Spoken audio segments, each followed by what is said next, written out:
Please subscribe, like and share to make me happy. वो एक बहुत सुंदर जंगल था। हर तरफ शांति ही शांति थी। सब पक्षी ही मिलजुल कर रहते थे। रानो भी अपने बच्चों के साथ बहुत अच्छी जिंदगी गुजार रही थी। वो इस जंगल में सबसे ज्यादा अक्लमंद थी। सब पक्षी ही मुश्किल समय में उससे मशवरा करते और वो भी सबको इतना अच्छा मशवरा देती कि सबके मसले हल हो जाते। रानो बहन, तुम तो जानती हो कि मेरा पति कितना झगड़ालू है। हर समय बहाने ढूंढता रहता है लड़ने के। क्या वो तुम लोगों के लिए दाना लाता है? हाँ, वो तो लाता है। जब वो घर आता है तो तुम क्या करती होती हो? मैं अपनी सहेलियों से मिलने गई होती हूँ। जब वापस आती हूँ तो वो मुझसे लड़ना शुरू हो जाता है। अब तुम ही बताओ, इसमें मेरी क्या गलती है? पारो बहन, तुम गलत कह रही हो। यही तो तुम्हारी गलती है। तुम्हारा पति सारा दिन तुम्हारे और तुम्हारे बच्चों के लिए दाना ढूंढ कर लाता है। जब वो वापस आता है, तुम ही घर में ना हो तो लड़ना ही है ना उसने। जब वो आए तो कम से कम 2-4 बातें ही कर लिया करो इससे। आइंदा जब वो आए तो तुम घर में ही रहना। हाँ रानो बहन, ये तो मैंने कभी सोचा ही नहीं। मैं आज के बाद ऐसे ही करूँगी। आपका बहुत धन्यवाद। और पारो रानो को धन्यवाद बोलकर अपने घर की तरफ चल देती है। प्यारे दोस्तों, क्या आपने मुझे सब्सक्राइब कर लिया है? और घंटी के आइकॉन को दबाना बिल्कुल मत भूलिएगा।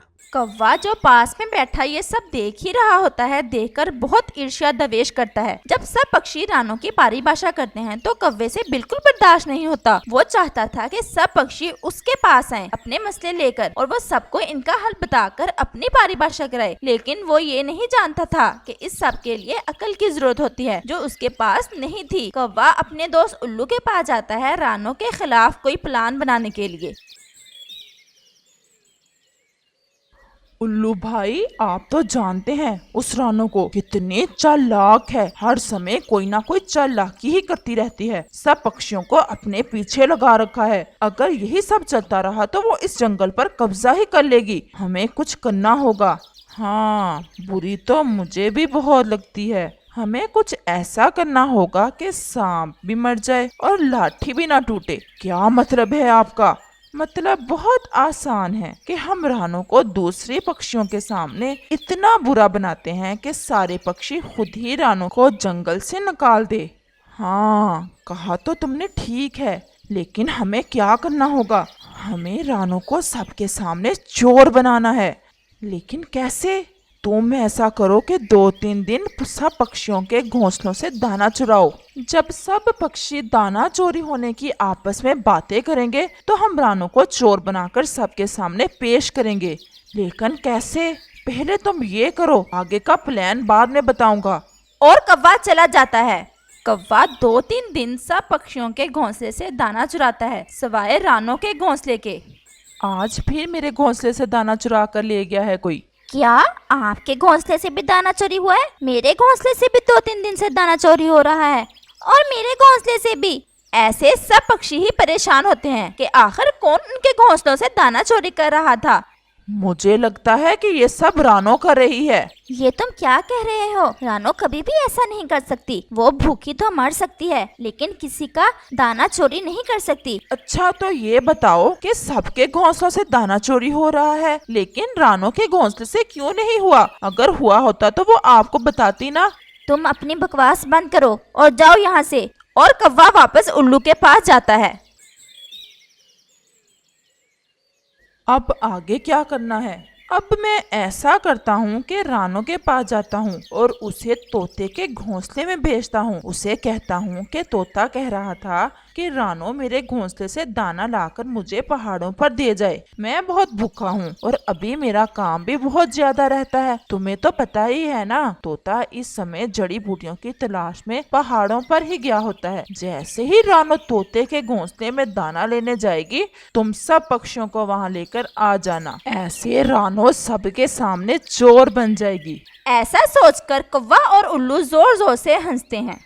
रानो बहन, मैं पहाड़ पर गया था। वहाँ तोता बेचारा जड़ी बूटियाँ ढूंढ रहा था। तुम्हें तो पता है मौसम के बदलने की वजह से सब पक्षी कितना बीमार हो रहे हैं। तोता कह रहा था कि वो आज शाम तक काम करेगा। वो कह रहा था कि रानो से कहना कि मेरे घोंसले में दाना पड़ा है, वो लेकर मेरे पास आ जाए। मुझे बहुत भूख लग रही है। जी उल्लू भैया, मैं अभी जाती हूँ। तोता भी हम सब के लिए ही काम करता है। जैसे ही रानो तोते के घर जाती है, कौवा सब पक्षी लेकर वहाँ आ जाता है। रानो, ये तुम क्या कर रही हो?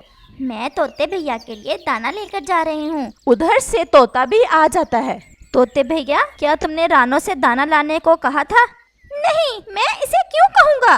रानो, ये सारी चोरियाँ तुम कर रही थी। नहीं, ये तुम क्या कह रही हो? मैं चोर नहीं हूँ। बस करो रानो, अगर आज हम अपनी आंखों से ना देखते तो कभी विश्वास नहीं करते। हमारे जंगल में किसी चोर के रहने की गुंजाइश नहीं है। तुम्हें ये जंगल छोड़ना होगा। हाँ, तुम्हें ये जंगल छोड़ना होगा। तुम चाहती हो कि हम तुम्हें धक्के देकर निकालें? रानो उल्लू और कौवे की सारी साजिश समझ जाती है, लेकिन अब वो किसी को सफाई नहीं दे सकती थी और ना ही देना चाहती थी। वो चुपचाप वहाँ से चली जाती है।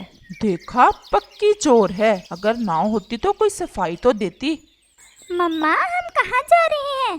बेटा, बस अब हमें यहाँ नहीं रहना। यहाँ पर हम सुरक्षित नहीं हैं। और इस तरह उस अंधेरी रात में रानो अपने बच्चे के साथ वो जंगल छोड़कर चली जाती। उड़ते उड़ते वो दूसरे जंगल में पहुँचती है। यहाँ पर उसे एक तोता मिलता है। भैया, क्या हम इस जंगल में रह सके हैं? बहन, इस जंगल में खतरनाक उल्लू रहते हैं जो किसी दूसरे पक्षी को यहाँ नहीं रहने देते। तुम ऐसा करो, यहाँ से आगे एक छोटा सा जंगल है, तुम वहाँ चली जाओ, वहाँ तुम आराम से रहोगी। और रानो आगे की तरफ अपना सफर शुरू करती है। जल्द ही वो दूसरे जंगल में पहुँच जाते हैं। मम्मा, यहाँ पर तो बहुत सूखा है, हम यहाँ कैसे रहेंगे? बेटा, हमें खुद पर विश्वास करना होगा। हम यहाँ पर मेहनत करेंगे और अपने लिए खुद दाना उगाएंगे। ऐसे ही दिन और रात गुजरते गए। रानो बहुत ज्यादा मेहनत करती है, इस छोटे से जंगल को हरा भरा बना देती है। अब उस जंगल में हर तरफ रौनक ही रौनक थी। दूसरी तरफ उस जंगल में सूखा शुरू हो जाता है। सब पक्षी ही परेशान थे। वो साथ वाले जंगल में भी नहीं जा सकते थे क्योंकि वहाँ खतरनाक उल्लू रहते थे। पहले तो वो रानो के साथ मशवरा करके किसी न किसी तरफ चल जाते थे, लेकिन अब उन्हें समझ नहीं आ रहा था कि कहाँ जाएं। ऐसे तो हम सब मर जाएंगे। हमें दूसरे जंगल में जाना चाहिए। हम सब मिलकर उन उल्लुओं का मुकाबला करेंगे। ऐसे सब पक्षी दूसरे जंगल की तरफ सफर शुरू करते हैं। रास्ते में उन्हें वही तोता मिलता है। वो उस तोते से पूछते हैं, तोते भैया, क्या आप हमें बता सकते हैं कि हमें ज्यादा दाना कहाँ से मिलेगा? हमारे जंगल में सूखा है, हम सब भी बहुत भूखे हैं।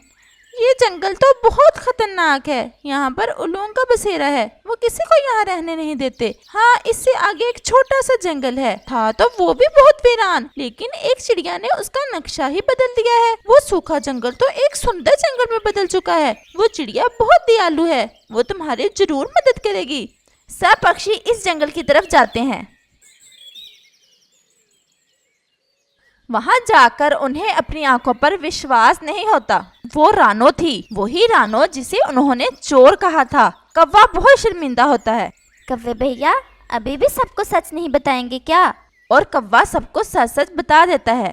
रानो, प्लीज हमें माफ कर दो। तुम्हें जंगल से निकालकर हम कभी खुश नहीं रहे। तुम्हारे साथ गलत करके हमारे साथ हमेशा बुरा ही हुआ है। प्लीज हमें माफ कर दो। रानो तो थी ही सबसे अच्छी। वो सबको माफ कर देती है और सबको उसी जंगल में रहने देती है जहाँ पर किसी चीज की भी कोई कमी नहीं थी। इस कहानी से हमें सीख मिलती है कि किसी के साथ बुरा करके हमारे साथ कभी भी अच्छा नहीं हो सकता।